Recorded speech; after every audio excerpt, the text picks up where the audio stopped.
lurus. Siapa di antara kamu yang modif motornya kayak gini? Aku saranin, sebagai wanita yang berkelas dan luar biasa cantik, aku mau kasih lihat beberapa bukti kalau motor kayak gini bikin kamu cepat kembali kepada Yang Maha Kuasa loh, geng. Aku gak mau ceramahin kamu, tapi buat kamu yang mau modif motornya dan sudah memodifnya, mending kembaliin seperti semula. Kalau enggak, efeknya bakal seperti ini. Sebenarnya bukan karena modifan motor ini alay, tapi geng, ada beberapa modifan seperti ini yang malah dapat membuat motor gak awet sampai berujung kematian. Sebelum masuk, subscribe dulu ya channel ini, biar kamu bisa modif jalan tikus untuk jadi lebih baik lagi. Let's go! Pertama, ban cacing. Nah, siapa yang gak sering lihat motor punya ban kayak sepeda gini? Padahal motornya motor bebek, tapi malah pakai ban untuk sepeda fiksi. Buat kamu yang modif motor kesayangan kamu jadi kayak gini, lihat nih, ada kejadian mengerikan yang dialami pemuda ini. Cuma gegara gaya pakai ban cacing. Katanya biar enteng motornya. Tapi nahas geng, malahan nyawanya jadi makin enteng untuk diangkat malaikat. Masih banyak kasus lainnya yang dikarenakan menggunakan ban cacing, pengemudi tersebut pun celaka. Dan akhirnya motor beserta orangnya juga tidur dengan cacing di dalam tanah. Kedua, stang custom. Ini dia yang biasa disebut dengan modifan stang jepit atau capung karena bentuknya kayak capung. Sejujurnya nih geng, gak ada mirip-miripnya sama capung, lebih mirip kayak gerobak. Stang dengan jenis seperti ini selain bikin kamu celaka, ternyata juga bikin kamu boros duit. Karena kabel yang digunakan otomatis berpindah-pindah dan perlu dipanjangkan. Bahkan kamu juga akan susah berputar 90 derajat karena bentuk stangnya yang membuat lengan kamu gak bisa bergerak bebas dan cepat.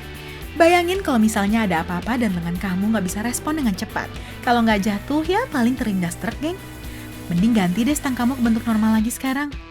Ketiga, melepas filter udara. Apa sih filter udara? Pasti udah pada tahu ya, alat penyaring kotoran udara yang dihirup oleh mesin motor kamu untuk ke ruang pembakaran. Tapi banyak loh geng yang mau berlagak keren, filter udaranya malah dicopot. Katanya sih biar bisa makin ngebut dan menghasilkan suara yang gahar. Tapi mau tahu apa efeknya? Yap, jika filter udara kamu dilepas, maka mesin motor kamu akan cepat mampet karena kotoran menumpuk. Dan pada akhirnya motornya bisa mati di jalan. Biar dikata apa sih nyopot filter udara? Gak ngaruh ke ngebut geng, namanya normal aja. Itu juga udah bikin aku suka sama kamu kok. Keempat, lepas spion dan mika lampu.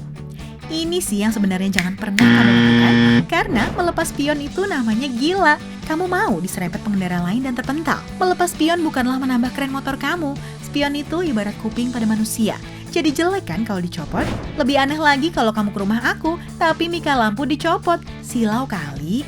Hal seperti ini yang sering membuat pengemudi lain kesilauan dan menabrak kamu atau bahkan membuatnya celaka. Sebab pantulan cahaya benar-benar membuat mata kaget dan spontan merem karena silaunya luar biasa. Geng, please jangan aneh-aneh deh ya. Kelima, fairing motor. Ayo, siapa yang motornya kayak gini? Sebenarnya ini gak membahayakan nyawa kamu sih selagi pemasangannya tepat. Namun ini bisa membahayakan kantong kamu, geng. Soalnya kalau modifikasinya seperti ini, maka kamu wajib meregistrasi ulang kendaraan kamu sesuai dengan undang-undang yang berlaku. Tapi aku yakin kebanyakan dari kamu pasti malas untuk ngurus izin seperti ini kan? Makanya jangan salahkan polisi kalau kamu ditilang karena modifikasi kayak gini. Udah ngabisin banyak uang buat modif, harus ngabisin uang juga buat denda tilang. Banget pasti tuh. Geng, motor bawaan pabrik sebenarnya udah diset sebaik mungkin. Kalau emang kamu mau modifikasinya pun ganti di tempat resminya aja. Jadi ketahuan deh kualitasnya bagus dan tidak mengurangi kemampuan motor. Sekarang mending kamu tonton rekomendasi video 5 kendaraan yang gak dikendalikan manusia dan 5 kendaraan monster darat yang besarnya gak masuk otak manusia. Jangan lupa subscribe dan kasih like serta komentar di video ini ya. Muah.